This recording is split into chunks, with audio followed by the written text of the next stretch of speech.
اب ہم نے دیکھا کہ اگر ہم اس میں اڑ جاتے ہیں تو یہ جو حضرات ہیں، کسی کی 4 عہدیداروں والی پارٹی ہے، کسی کی 10 جو ہے وہ کارکنوں پہ مشتمل پارٹی ہے، اور کسی کے جو ہے وہ یونین کونسل میں بھی ریپرزنٹیشن نہیں ہے،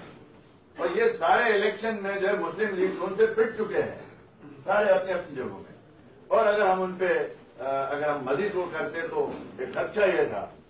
کہ آپ نے دیکھا ہوگا 10 ضلعوں میں سے کسی اور ضلع میں موومنٹ نہیں تھی سوائے اسکردو کے علاوہ،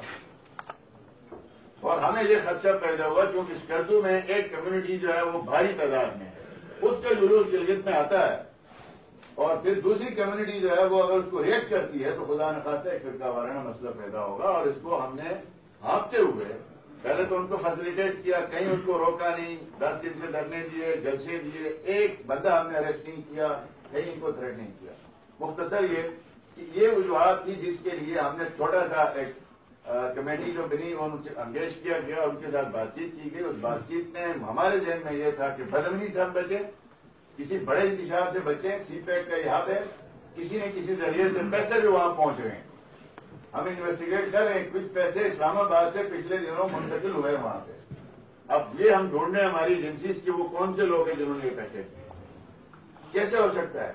مین اسٹریم کوئی بڑی پارٹی وہاں حصہ نہیں لے رہی تھی، لیکن اینڈ پہ جب دیکھا کہ موب بن رہا ہے تو وہ مین اسٹریم کی پی ایم ایل این کے مخالف ساری پارٹیاں بھی کیمپ لگا کے آگے بڑھ گئی، تو ہمیں خدشہ یہ پیدا ہو گیا، خدا نہ خواستہ ہے کہ اس علاقے میں بدامنی پیدا ہو گئی تو اس کو کنٹرول کرنا مشکل ہوگا۔ گلگت بلتستان کے بیسٹ انٹرسٹ میں اس چیز کو سامنے رکھتے ہوئے ہم نے ان سے کہا کہ آپ آئیں، ہم نے 2 مہینے پہلے بھی بلایا، ہماری اسمبلی کی کمیٹی نے، وہ حضرات نہیں آئے، آج سے 3 دن پہلے بھی اسی کمیٹی کی میٹنگ 4 دن پہلے بلائی گئی تو اس میں بھی وہ حضرات تاجروں کے نمائندے اور ایکشن کمیٹی والے نہیں آئے، لیکن داد ہم نے یہی کہا کہ اگر آپ بات چیت نہیں کرنا چاہتے، مسئلہ حل کرنا نہیں چاہتے تو ایجنڈا کیا آپ کا؟ یا آپ جائیں اسلام آباد میں وہاں دھرنا دیں جنہوں نے یہ لگایا ہے اور ان سے جا کے بات چیت کریں، یا ہم سے بات چیت کریں، کسی سے تو آپ کو بات چیت کرنی پڑے گی، ورنہ ہم نے کہا کہ ہم یوز آف فورس کرنے میں مجبور ہو جائیں گے اگر آپ کسی قسم کا ڈیڈ لائن برقرار رکھ کے بدامنی کرنا چاہتے ہیں۔ بہرحال ان کی مہربانی، وہ آیا ہماری کمیٹی کے سامنے بیٹھے، انہوں نے جو مطالبے پیش کیے مجھے خوشی ہوتی ہے، یہ جو کہتے ہیں نا نو ٹیکسیشن وداؤٹ ریپرزنٹیشن، اس میں یہ کہا جاتا ہے کہ گلگت بلتستان میں آئینی حقوق دو پھر ٹیکس لگاؤ، یہ معاہدہ کرو ہمارے ساتھ، یہ ہماری طرف سے آفر بھی کی گئی، وہاں سے کہا گیا نہیں ہم یہ نہیں کہتے، ہم ٹیکس نہیں دیتے، باقی آئینی حقوق کا ہمارا آپس میں اتفاق نہیں ہے، اس طرح کا ہونا، یعنی جس چیز پہ اتفاق نہیں ہے اس ایشو کو لے کے آپ وہاں پہ جو بھی ماحول بنا اور آڑ لیا جائے گی ٹیکس کا۔